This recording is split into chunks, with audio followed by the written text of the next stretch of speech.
When electromagnetic radiation wavelength 300 nanometer fall on surface of sodium, electrons emitted with kinetic energy of 1.68 into 10 to the power 5 joule per mole. What is minimum energy need to remove an electron from sodium and what is maximum wavelength? यानी कह रहा है, सवाल में कह क्या रहा है, पहले सवाल को हम लोग समझ लेते हैं। सोडियम के सरफेस पे एक 300 नैनोमीटर का फोटोन टकरा रहा है। फोटोन के टकराने के बाद इससे इलेक्ट्रॉन बाहर निकल रहा है। अब इस फोटोन के टकराने से जो इलेक्ट्रॉन बाहर निकला, इस इलेक्ट्रॉन का काइनेटिक एनर्जी दिया हुआ है 1.68 into 10 to the power 5 joule mole inverse, यानी कि बटा मोल, जूल बाय मोल।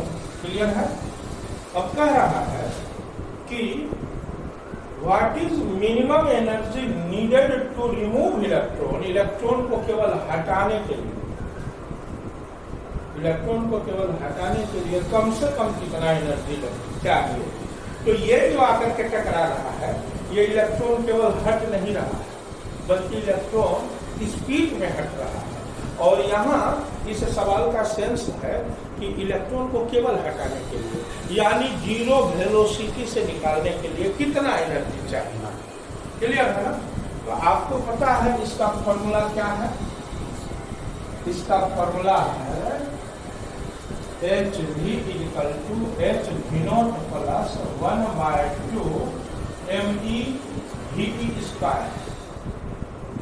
अब ये जो H इंटू V है, एनर्जी है, ये जिस मिनिमम एनर्जी का बात कर रहा है वो ये है, क्योंकि यही वो एनर्जी है ना जो इलेक्ट्रॉन को जीरो वेलोसिटी से निकालता है, और ये वह एनर्जी है जो इलेक्ट्रॉन को स्पीड से निकाल रहा है। यानी इस 300 नैनोमीटर वाले फोटोन के टकराने से जो काइनेटिक एनर्जी इलेक्ट्रॉन को मिला है, वो एनर्जी ये है, और इलेक्ट्रॉन का काइनेटिक एनर्जी यहाँ दिया हुआ है। तो इलेक्ट्रॉन का काइनेटिक एनर्जी कितना दिया हुआ है? 1.68 into 10 to the power 5 joule plus ये निकालना है, और ये भी दिया हुआ है। अब ये कैसे पुट करेंगे भाई? 300 नैनोमीटर को फ्रीक्वेंसी में बदल करके इसका फ्रीक्वेंसी निकालेंगे, और एच का वैल्यू आपको पता है ही, यहाँ इसको पुट करेंगे। तो पहले हम लोग 300 नैनोमीटर को, उस वेवलेंथ को फ्रीक्वेंसी में बदलते हैं। 300 नैनोमीटर का लाइट टकरा रहा है, तो हम लोग यूनिटी मेथड से 300 नैनोमीटर का मतलब, नैनो का मतलब 9, यानी 10 to the power -9 मीटर, यानी ये जो टकराने वाला फोटोन है, उस फोटोन का ये जो वेवलेंथ है वो 300 into 10 to the power -9 metre है। तो यहाँ लिखेंगे 300 10 to the power -9 metre equal to 1 cycle, इसलिए 1 metre equal to 1 cycle by 300 into 10 to the power -9 metre. लेकिन फ्रीक्वेंसी किसको कहते हैं भाई? इलेक्ट्रोमैग्नेटिक रेडिएशन के केस में 3 into 10 to the power 8 metre के डिस्टेंस में जितना साइकिल होता है उसी को फ्रीक्वेंसी कहते हैं। क्योंकि 1 सेकंड में जितना साइकिल होता है उसको फ्रीक्वेंसी कहते हैं, ये आप जान रहे हैं। लाइट 1 सेकंड में 3 गुना 10⁸ मीटर जाता है, तो उतना में भी जितना साइकिल हो उसी को फ्रीक्वेंसी कहेंगे। तो हम यहाँ 3 into 10 to the power 8 metre को लेते हैं। अब ये क्या हो गया? 1 cycle by 300 into 10 to the power -9 metre into 3 into 10 to the power 8 metre by second. आ गया? अब मीटर मीटर कट गया, और ये 10 to the power -9 ऊपर चला गया, यानी 1 cycle into 10 to the power 9 1 cycle into 10 to the power -9 ऊपर गया तो नीचे क्या क्या बच गया, ये ऊपर गया तो नीचे बच गया 300, और ऊपर क्या बचा 3 into 10 to the power 8 metre तो कट ही चुका है बाय सेकेंड। यानी पूरा मामला कैसा हो गया। अब ये 9 और 8 आपस में जुड़ जाएंगे, दोनों जुड़ करके कितना हो जाएंगे 8 और 9 जोड़े तो 10 टू द पावर 17। नहीं, अब ये 300 है, ये 2 जीरो इसमें से खत्म कर देगा 15 हो जाएगा। यानी पूरा मामला हो गया 1 cycle into 10 to the power 15 into 3 को 3 से कटा दीजिए, यानी कि 1 into 10 to the power 15 cycle by second. ये फ्रीक्वेंसी आ गया। आप लोगों ने देखा फ्रीक्वेंसी को। अब हम इस फ्रीक्वेंसी को इस जगह पे यूज करेंगे। नहीं, एच कितना है भाई 6.626 into 10 to the power -34 joule into second या जूल सेकेंड। एच का वैल्यू है, आप मल्टीप्लाई भी के जगह पे आप इसको करेंगे, यानी 1 into 10 to the power 15 cycle बटा सेकेंड इक्वल टू देंगे। आपको यही निकालना है ना, क्लियर है। अब देखिए इस सेकेंड से ये सेकेंड कट गया, -34 में से 15 गया, -19 बच गया। 6.626 को 1 से मल्टीप्लाई किए उतना ही रह गया, अब केवल और केवल जूल बचा। साइकिल का कोई वैल्यू नहीं होता है, तो इतना जूल इक्वल टू ये एच वी नॉट हम लोगों को निकालना है। अभी अभी जो सवाल में हमने कहा था कि मिनिमम एनर्जी पूछा जा रहा है, तो यही है मिनिमम एनर्जी जो कि इलेक्ट्रॉन को जीरो वेलोसिटी से बाहर कर देगा। लेकिन अभी भी इसमें एक लफड़ा है। ये जो दिया हुआ है ना 1 मोल फोटोन का काइनेटिक एनर्जी, सॉरी 1 मोल इलेक्ट्रॉन का, फोटोन का नहीं, 1 मोल इलेक्ट्रॉन का। 1 इलेक्ट्रॉन का तो है नहीं, यानी 6022 महासंख्य इलेक्ट्रॉन का है। तो आप चाहें तो ये जो मोल इनवर्स दिया हुआ है यहीं पे बट्टा मोल करके 6.022 इंटू 10 टू द पावर 23 से इसे कटा करके आप इसका जो वैल्यू है जैसे ही कटाते हैं 1 इलेक्ट्रॉन का वैल्यू हो जाएगा।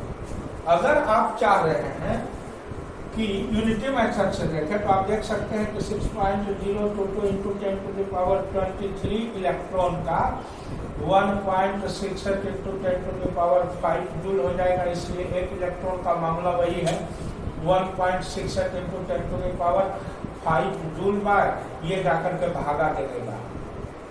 तो आप डिटेल में करें, और यहाँ बटा मोल दिया हुआ था तो आप डायरेक्ट ही कर सकते हैं, या नहीं तो आप देखिए यूनिटरी मेथड से। तो इस तरह से ये कट जाएगा। अब देखिए ये 6.022 से 1.68 कट करके दे दिया है 0.278, कट के कितना दे दिया है 0.2789। ऊपर में पावर 5 है, नीचे में पावर 23 है, ये पावर ऊपर चला गया। जूल को ऐसे रहने दीजिए कि 10 टू द पावर 23 को ऊपर ले गए तो 10 टू द पावर -23 हुआ, और ये तो बेचारा कट ही गया है। तो अब 23 में से 5 को घटा दीजिए, कितना हो जाएगा 18 हो जाएगा। नहीं, तो ये हो गया आपका 10 to the power -18, 10 to the power -18 हो गया। ये जो कट करके दिया यानी 0.2789 into 10 to the power -18 joule. अब आपको ये निकालना है मिनिमम एनर्जी। कैसे निकलेगा, इधर ये प्लस कर रहा है ना, तो इधर आके ये माइनस करेगा, अब यहाँ पे पावर 19 है, यहाँ पे -18 है, यहाँ पे -19 है, तो दोनों को एक रेंज में लाने के लिए इस डेसिमल को यहाँ कर देते हैं। जब इस डेसिमल को यहाँ करते हैं तो ये पावर, निगेटिव पावर डेसिमल को इधर करने पे बढ़ता है, अब पॉजिटिव पावर डेसिमल को इधर लगाने पे घटता है, तो ये हो गया -19। अब आपको बहुत ही आसानी से H0 यानी मिनिमम एनर्जी आप निकाल सकते हैं। तो क्या करेंगे, इधर प्लस है ना, ये इधर आकर के माइनस हो जाएगा, यानी 6.626 × 10⁻⁻19 जूल माइनस ये आ गया इधर 2.78 × 10⁻⁻19 जूल इक्वल टू H0। ये निकल गया, घटने के बाद ये निकल जाएगा मिनिमम एनर्जी। तो इसमें से जब ये घटा तो 3.837 × 10⁻⁻19 जूल का मिनिमम एनर्जी चाहिए, यानी ये वो एनर्जी है जो इलेक्ट्रॉन को जीरो वेलोसिटी से निकालेगा। कितने इलेक्ट्रॉन को? एक इलेक्ट्रॉन को सोडियम के सरफेस से जीरो वेलोसिटी से निकालने के लिए आपको इतना एनर्जी चाहिए। अब इसका मतलब ये हुआ कि ये सोडियम का आयोनाइजेशन एनर्जी भी है एक एटम के लिए। जब इसमें आप 1 मोल से मल्टीप्लाई कर देंगे 6022 महासंख्य से, तो ये सोडियम का आयोनाइजेशन इंथैल्पी हो जाएगा। मिनिमम एनर्जी तो निकल गया, लेकिन अब मिनिमम एनर्जी अप्लाई करने के लिए जो फ्रीक्वेंसी चाहिए उस फ्रीक्वेंसी का वेवलेंथ पूछ रहा है। तो हम लोगों को ऐसे लेके चलना होगा, H0 इक्वल टू 3.837 × 10⁻⁻19 जूल। अब हमें पहले फ्रीक्वेंसी निकालना है, तो फ्रीक्वेंसी निकालने के लिए हमें क्या करना होगा, V0 यही तो फ्रीक्वेंसी है, थ्रेशोल्ड फ्रीक्वेंसी जो कि इलेक्ट्रॉन को 0 से निकालता है। अब H से जब मल्टीप्लाई कर देंगे, सॉरी ये जो H मल्टीप्लाई किया है यहाँ डिवाइड कर देगा इसको, तो निकल जाएगा हम लोगों का फ्रीक्वेंसी निकल जाएगा, मिनिमम फ्रीक्वेंसी निकल जाएगा। H का वैल्यू कितना होता है? 6.626। H यहाँ था, यहाँ के डिवाइड किया यानी 3.837 × 10⁻⁻19 joule by 6.626 × 10⁻⁻34 joule second. Joule and second, joule cut गया, जूल कटने से ही पता चल गया कि अब यह क्या निकल चुका है, साइकिल पर सेकेंड निकल चुका है। जब 6.626 को 3.837 से कटाते हैं तो आता है 0.579, यानी कि ये तो कट चुका है।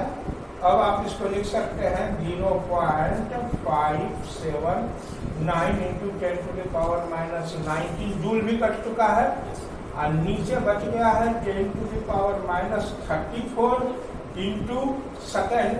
अब ये -34 ऊपर चला जाएगा तो हो जाएगा 10⁻34। अब ये देखिए, ये 34 और 19 आपस में सेटल होकर 10⁻15 दे देगा, यानी थ्रेशोल्ड फ्रीक्वेंसी ये निकला 0.579 × 10⁻15 साइकिल पर सेकेंड। ये थ्रेशोल्ड फ्रीक्वेंसी ही नहीं है, इसको अभी तो मिनिमम एनर्जी कह रहा था, तो उस हिसाब से आप इसको मिनिमम फ्रीक्वेंसी भी कर सकते हैं। तो मिनिमम फ्रीक्वेंसी का वैल्यू इतना है। अब आपको मिनिमम फ्रीक्वेंसी मिल गया, अब इस मिनिमम फ्रीक्वेंसी से आप मिनिमम वेवलेंथ को निकाल सकते हैं, यानी कि थ्रेशोल्ड फ्रीक्वेंसी इतना है।